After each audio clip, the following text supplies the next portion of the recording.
Ecuador's two presidential candidates held a last debate before the April runoff.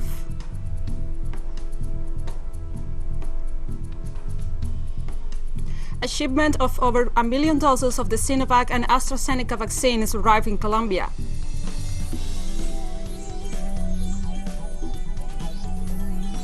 And Pentagon chief meets with Afghan officials in Kabul.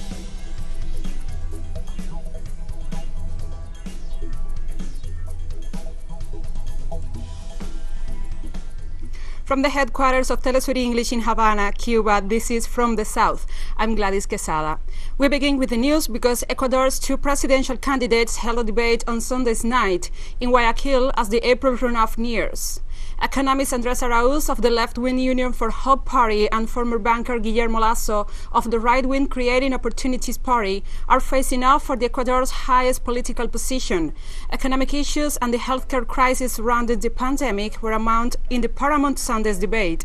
In the first round of voting held in February, Araúz secured 32.72% of the vote to Lasso's 19.74%.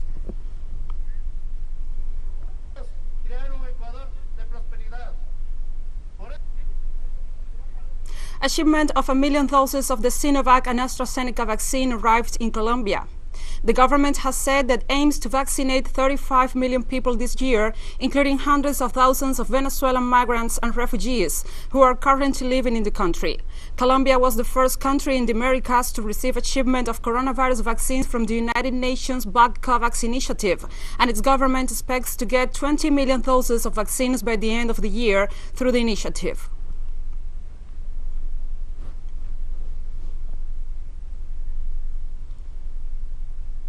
Political parties in Venezuela are preparing for the upcoming regional electoral process. At the same time, institutions continue with the renovation processes or the confirmation of new authorities. We have more details with our correspondent, Leonel Retamal. From 20 opposition parties in Venezuela recently signed an agreement to stand united in the upcoming elections for regional governors and mayors that will take place in Venezuela this year, following the path of those who participated in the parliamentary elections of December 2020. They seek to isolate extremist opposition groups that promote violence or a total boycott of the vote. We do not support insurrectional or unconstitutional methods or foreign invasions or other countries harming our sovereignty in detriment of our people who have only prevented us from successfully taking power, prolonging the suffering of the most vulnerable and dispossessed. The international community is called to pay attention to these processes and not to those who continue to demand sanctions against the country.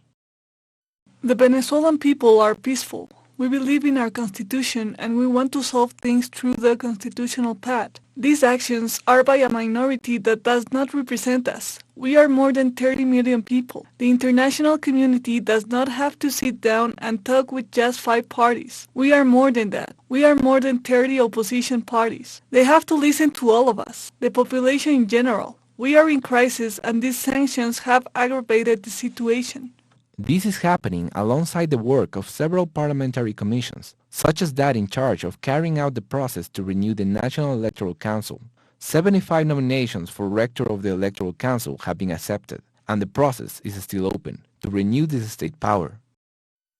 For both this committee and this National Assembly, the only objective is that we can live in peace, that we take a step to distance ourselves from those who have made a living from violence, and think the solution is not democratic. For this committee and this assembly, democracy is the only path in an electoral center. All this is part of a process of dialogue and normalization between the public authorities of the Venezuelan state after the installation of the new National Assembly on January 5th. Commissions investigating the management of the former legislative administration are joining efforts of the Dialogue Committee, which seeks meeting points between the different sectors of society. This analyst explains it the following way. A big debate is happening right now in Venezuela for the relegitimization not only of the National Electoral Council as the regulatory body, but also the different branches of the state to move forward as a single voice, without denying the different voices within Venezuelan society but with a need to see ourselves, to recognize ourselves as a single country. Meetings with business representatives, churches, universities, political parties, and different social and economic sectors in the country have already taken place as part of this process. 36,000 doses of the AstraZeneca COVID-19 vaccine arrived in Paraguay on Friday through the World Health Organization's COVAX platform. A COVID-19 upsurge has pushed the South American country's health system to the verge of collapse. According to health authorities, the doses will be first administered to health workers. The batch is in addition to 20,000 doses of the Chinese Sinovac vaccine donated by Chile and 4,000 Sputnik V doses purchased from Russia, which will allow the vaccination of 90% of medical personnel involved in the fight against the pandemic.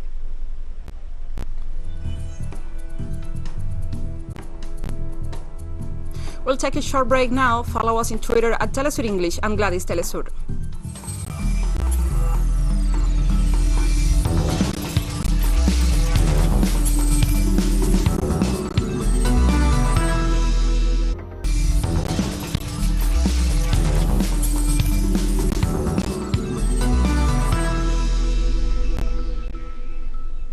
Welcome back to From the South. The Republic of Congo have gone to the polls to vote in a presidential election that has been boycotted by the main opposition. Access to the internet and social media was cut hours before polls opened at 7 a.m. local time.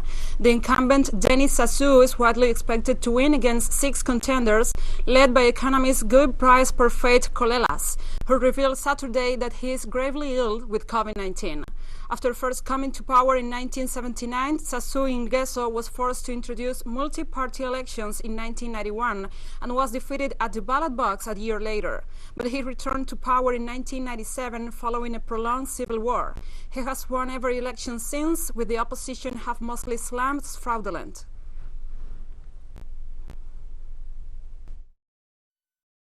What's different in there are 7 candidates, no less. So I think that all I have to do as a voter is to choose the one I think can do what is needed for the Congo.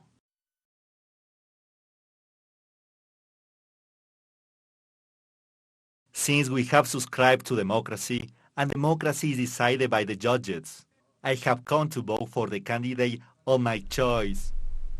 Meanwhile, Guy Brice-Parfait Colelas, the leader of Congo's main opposition party, have encouraged his supporters to vote for change from his hospital bed after contracting COVID-19. My dear compatriots, I am in trouble. I'm fighting death. But nevertheless, I ask you to stand up. Go and vote for change. I will not have fought for nothing. I will not have fought for nothing. Stand up as one. Do me a favor. I fight on my deathbed. You fight for a change. Go ahead. The future of your children is at stake. Fight. Thank you. In the United States, hundreds of people have rallied in Atlanta, Washington, and other big cities to condemn violence against Asian Americans. 3 massage parlors around Atlanta were targeted Tuesday, and a 21-year-old suspect was arrested. Robert Aaron Long faces 8 counts of murder and 1 charge of aggravated assault. Of the 8 fatalities, 6 were Asian descent women. President Joe Biden and Vice President Kamala Harris visited Atlanta on Friday and condemned the shootings and the rising number of hate crimes against Asian Americans, which have more than doubled during the coronavirus pandemic.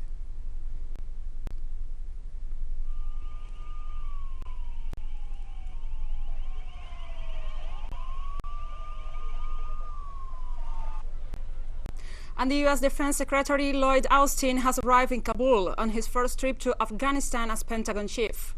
In Kabul, Austin met with senior Afghan government officials, including the country's president, Ashraf Ghani.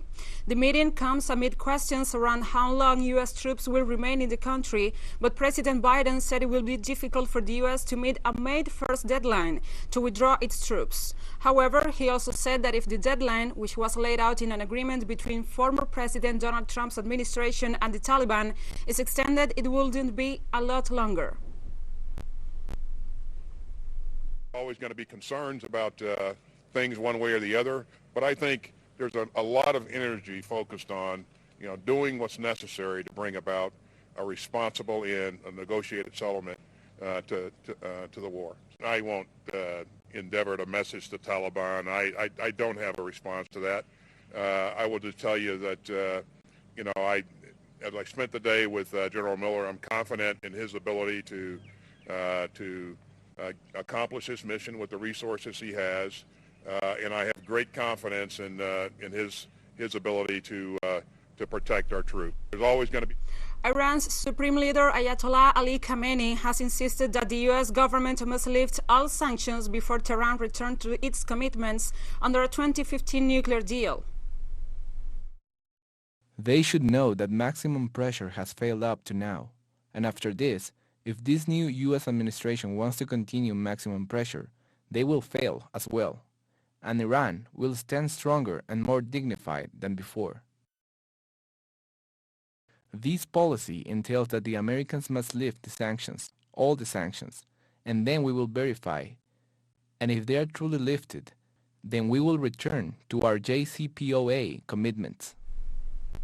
In Syria, at least 5 people have died and 5 others got injured after artillery shells fired from government-controlled areas hit a hospital. According to the Syrian Observatory for Human Rights, the rockets landed at the entrance and in the country yard of the hospital in Atareb, a town in rural western Aleppo. The explosion killed at least 5 civilians, including a child and a woman, and it also injured medical staff. Attacks on hospitals are common in the Syria conflict and are mostly blamed on government and allied forces.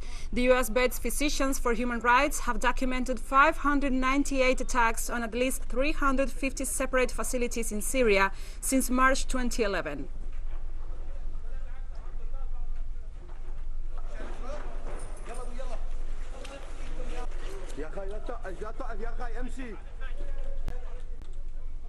The Palestinian Health Ministry has begun administering its first coronavirus vaccines received through the global COVAX initiative. The World Health Organization and its partners who run the COVAX program delivered 61,400 vaccines to the Palestinian Authority on Wednesday, with 21,300 of them were shipped to the bloc Hamas-controlled Gaza Strip. The other 40,000 shots are in boost to the West Bank, where the Palestinian Authority has been struggling to purchase vaccines.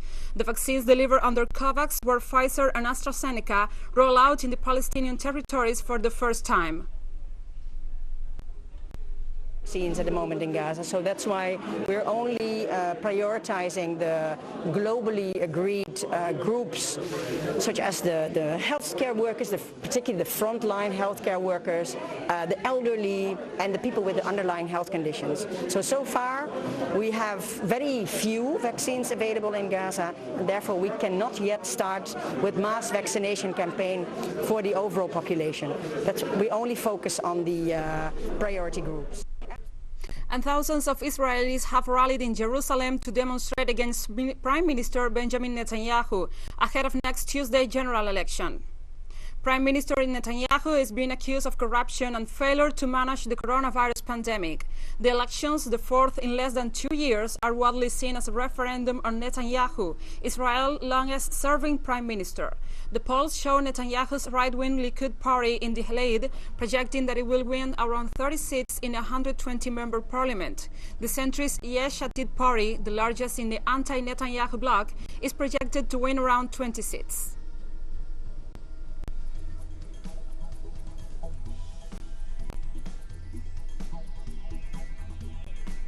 We'll take a short break now. Join us again after this.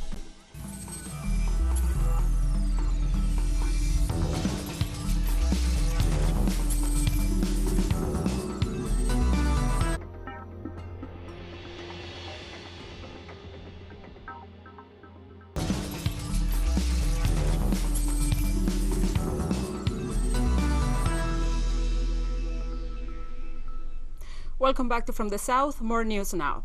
Security forces in Myanmar have shot dead an anti-coup protester as demonstrators trying to march through small narrow streets to avoid confronting riot police.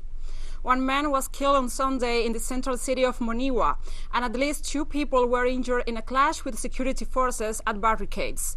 Meanwhile, protesters in Yangon's northern Insane Township adopted the tactic of marching through small, narrow streets to avoid confronting the security forces as they stage a rally. Myanmar has been in a turmoil since soldiers ousted civilian leader Aung San Suu Kyi last month, triggering nationwide protests demanding a return to democracy.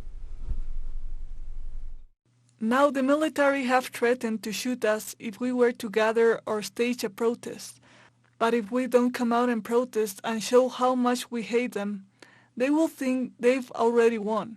Now, we'll try to protest as much as we can. We'll let the military know how much we don't agree with them. We don't want them, we won't accept them, and we hate them very much.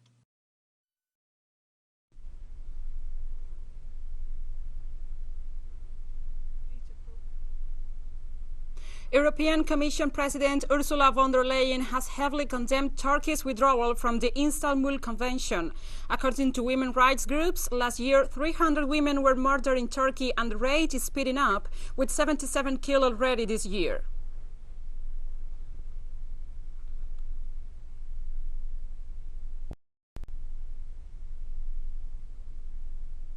Health workers from Kosovo have traveled to Albania to receive their COVID-19 vaccines. Kosovo remains the only European country that has not yet started to vaccinate its population, but the Albanian government decided to help out. On March 20, about 200 Kosovar doctors were bused to Kukis, an Albanian town close to the border with Kosovo, to get vaccinated against COVID-19. Kosovo is yet to receive its first batch of AstraZeneca vaccines through the World Health Organization's COVAX initiative.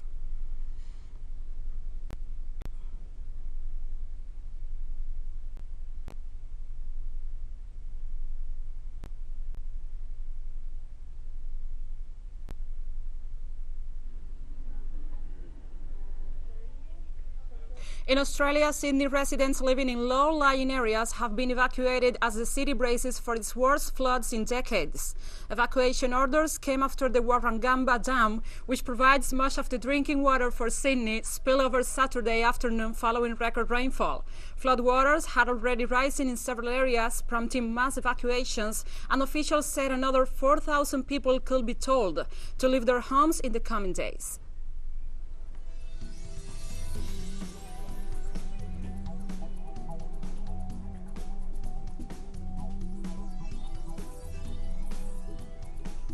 And we have come to the end of this news brief. But remember, you can find this and many other stories on our website at telesurenglish.net. And also, if you feel so inclined, please find us and join us on social media: Facebook, Twitter, Instagram, and Telegram. For TeleSUR English, I'm Gladys Quesada. Thank you for watching.